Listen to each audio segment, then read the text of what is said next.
존경하는 국민 여러분, 그리고 사랑하는 당원 동지 여러분, 지난 비전 발표에 이어 오늘은 차기 정부 임기 내내 계속 추진할 가장 중요한 과제인 양질의 일자리 창출에 대해 말씀드리겠습니다.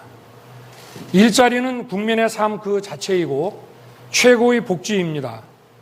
저는 정부의 모든 정책 목표를 양질의 일자리 창출에 맞추어 산업, 교육, 노동, 복지 등 제반 경제사회 정책을 통합하고 정부 조직도 개편하겠습니다.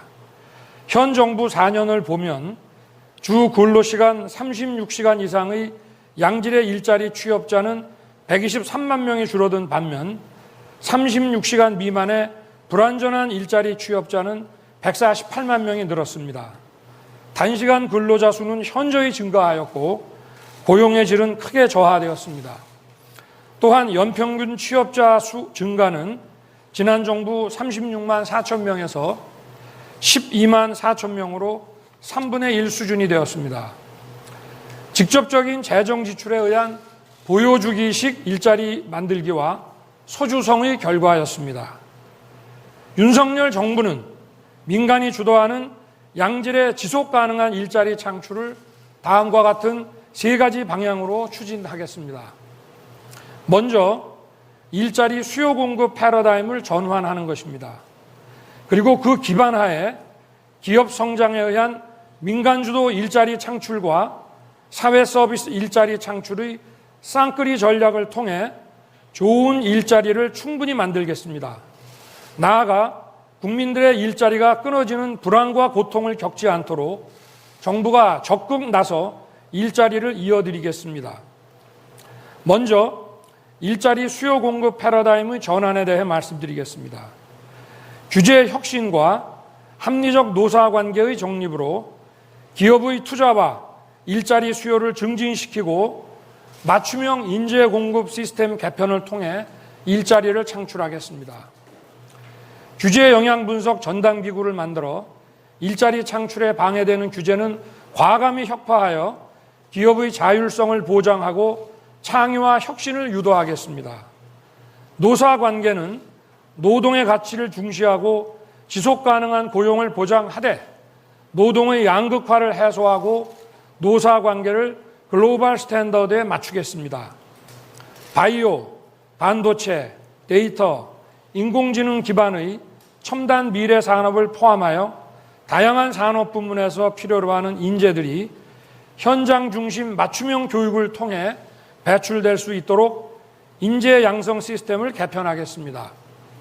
맞춤형 인재 양성을 위해 신성장 동력 첨단 분야와 현장 기능 기술 분야로 나누어 이를 지원하는 정부 조직의 과감한 개편도 추진하겠습니다. 다음으로 민간 주도 일자리 창출과 사회 서비스 일자리 창출의 쌍끌이 전략에 대해 말씀드리겠습니다. 민간 주도 일자리는 스타트업이 강소기업으로 중소기업이 중견기업과 대기업으로 성장하는 과정에서 창출됩니다. 따라서 작은 기업이 큰 기업으로 성장할 수 있도록 자금 지원과 R&D 기술 지원, 그리고 디지털 전환 지원을 아끼지 않겠습니다. 또 기업과 대학, 연구소의 R&D 삼각 협력을 위해 성공적인 국가 모델을 벤치마킹하여 기존의 R&D 방식을 전면 개편하겠습니다. 중소기업에서 중견기업으로 성장하면서 생기는 규제를 유예하거나 폐지하여 기업의 성장 동기를 저해하는 요인을 제거하겠습니다.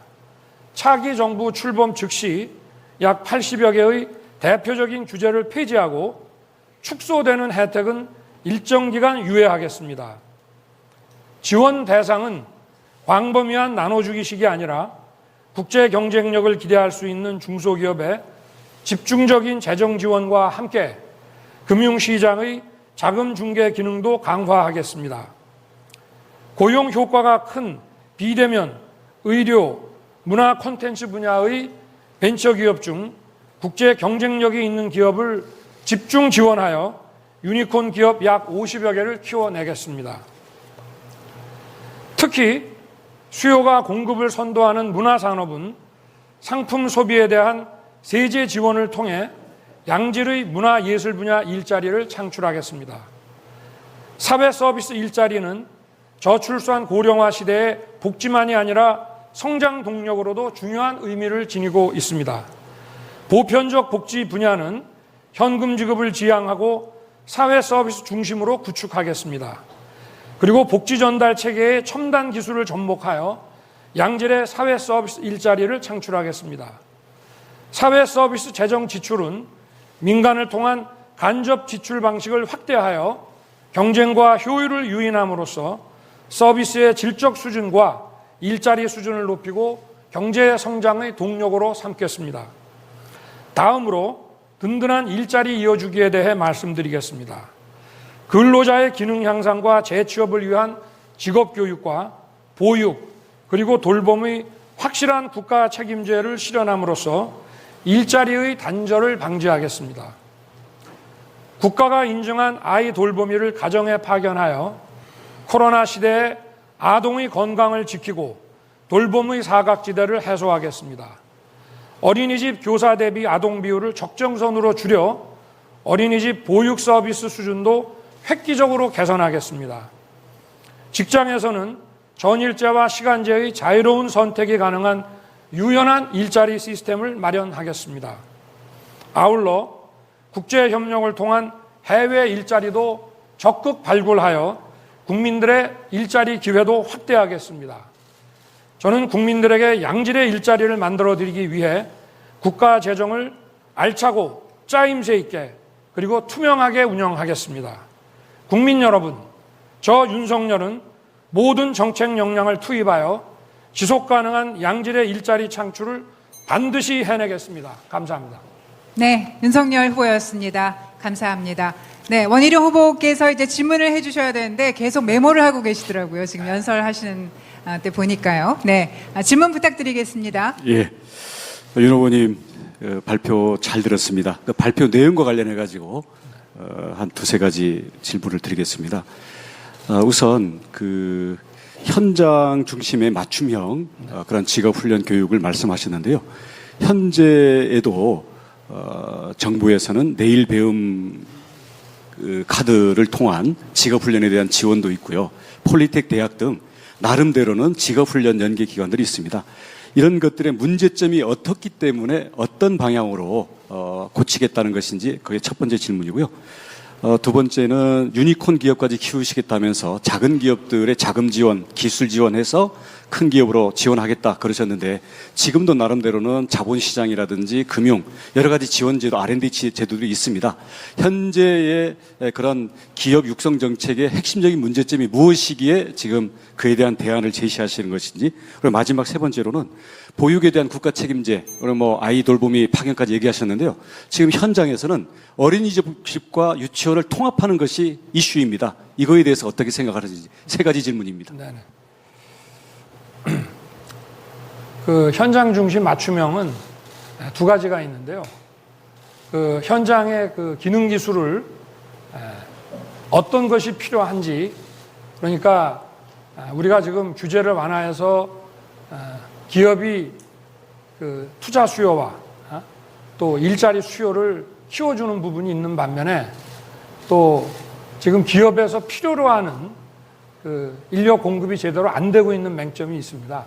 그래서 기업 중에서도 이 바이오나 이런 첨단 분야에 필요로 하는 부분, 또 그야말로 숙련된 특정 기술이 필요한 부분들을 나눠서 거기에 맞추는 교육 프로그램을 개발하고 대학 교육도 재편하고 실업 교육도 재편하겠다는 말씀이고요. 그 다음에 두 번째 그 유니콘 그 기업을 키우는 부분에 대해서는 기본적으로 제일 중요한 것이 그 R&D 기술 지원이고, 그리고 금융산업을 좀 재편해서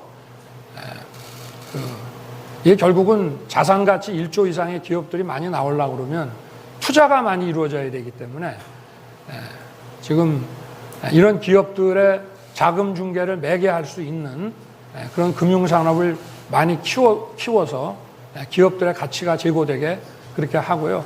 그래서 저는 유보 네. 통합에 대해서는 찬성하는 입장입니다. 네. 네. 아, 감사합니다. 시간이 지금 조금 오버가 돼서요. 네. 여기서 마무리하겠습니다.